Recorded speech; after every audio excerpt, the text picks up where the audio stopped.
प्रभु यीशु मसीह के मधुर और मीठे नाम में आज दिनांक 20 जनवरी दिन गुरुवार को हम आप सबका स्वागत करते हैं। आज के दिन के लिए जो वचन है वो लिया गया है मत्ती रचित सुसमाचार उसका 5वां अध्याय उसका 48 पद। वचन इस प्रकार से कहता है, इसलिए चाहिए कि तुम सिद्ध बनो जैसा तुम्हारा स्वर्गीय पिता सिद्ध है। प्रभु में मेरे प्रिय लोगों, यह परमेश्वर की इच्छा है, यह परमेश्वर की मनसा है कि हमारा चरित्र, हमारा व्यक्तित्व परमेश्वर के वचन के अनुसार उसकी परिपूर्णता में सिद्धता की तरफ बढ़ता जाए। और शायद इसीलिए परमेश्वर ने लेवी व्यवस्था की पुस्तक उसका 11 अध्याय उसका 45 पद में इस प्रकार से कहा, क्योंकि मैं वह यहोवा हूँ जो तुम्हें मिस्र देश से निकाल ले आया हूँ कि तुम्हारा परमेश्वर ठहरूं, इसलिए तुम पवित्र बनो क्योंकि मैं पवित्र हूँ। ठीक उसी प्रकार से परमेश्वर का वचन पौलुस के द्वारा पहला कुरिन्थियों उसका पहला अध्याय उसके 9वें वचन में इस प्रकार से कहता है, परमेश्वर सच्चा है जिसने तुमको अपने पुत्र हमारे प्रभु यीशु मसीह की संगति में बुलाया है। और ठीक उसी प्रकार से परमेश्वर वचन कहता है भजन संहिता उसका 51 उसके 6 में, देख तू हृदय की सच्चाई से प्रसन्न होता है और मेरे मन ही में ज्ञान सिखाता है। प्रभु में प्रिय लोगों, जैसे कि हमने इन सब पदों को पढ़ा तो हमें और आपको इस बात से वाकिफ होना है, इस बात से रूबरू होना है कि परमेश्वर हमें एक सिद्धता की तरफ, एक परिपूर्णता की तरफ लेके चलना चाहता है।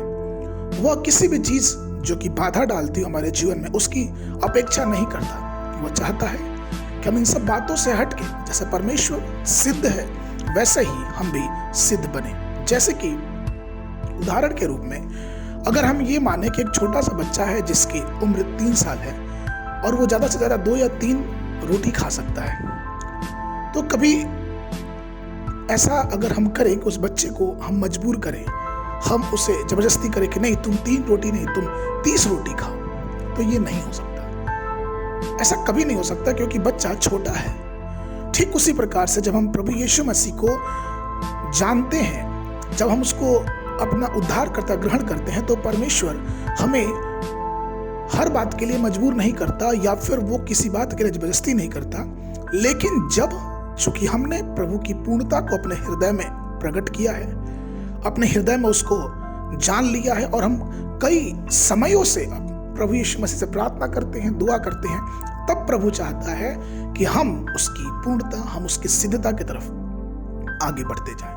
परमेश्वर चाहता है कि हम उसकी छवि के अनुसार अपने जीवन को बनाते जाएं। जिस प्रकार से अदन की बागीचे में प्रभु परमेश्वर ने मनुष्य को मिट्टी से बनाया और वो मनुष्य की सिद्ध छवि थी, लेकिन चूंकि उसने पाप किया और उसके पाप के द्वारा वो छवि बिखर गई। क्योंकि वचन कहता है कि परमेश्वर ने मनुष्य को अपने स्वरूप, अपनी समानता में बनाया और अपनी श्वास, जो जीवन की श्वास थी, उसके नथनों में फूंक दिया।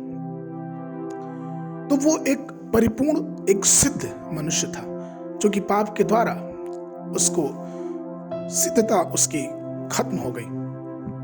अगर हम किसी बढ़ई की बात करें तो बढ़ई को अगर हम एक मेज बनाने को कहते हैं तो बढ़ई पहले अपने दिमाग में एक मेज का नक्शा, एक योजना बनाता है। ठीक उसी प्रकार से जब परमेश्वर हमें और आपको बनाता है, जब हम पापी थे, अधर्मी थे, हम मरे हुए थे, हम अपूर्ण थे, हमारे अंदर विश्वास की पूरी रीति से छवि नहीं थी, लेकिन जब उसने हमें देखा और हमें उस दलदल के कीच से निकाला, तो वो चाहता है कि उसके लहू बहाए जाने से, उसके जीवित कलाम से, उसके पवित्र आत्मा की सहायता से हम पूर्णता की तरफ दिन प्रतिदिन आगे बढ़ते जाएं। प्रभु में परमेश्वर के प्रिय लोगों, आज हमें और आपको उत्साहित होना है। अपनी सारी कमजोरियों, अपनी सारी असफलताओं को अपने जीवन से दूर करते हुए ईश्वर को, जो हमें एक सिद्धता की तरफ लेके जाना चाहता है, उसको अपने हृदय में पूर्णतः कार्य करने के लिए अनुमति देना चाहिए। इसलिए आइए हम पवित्र आत्मा की सहायता से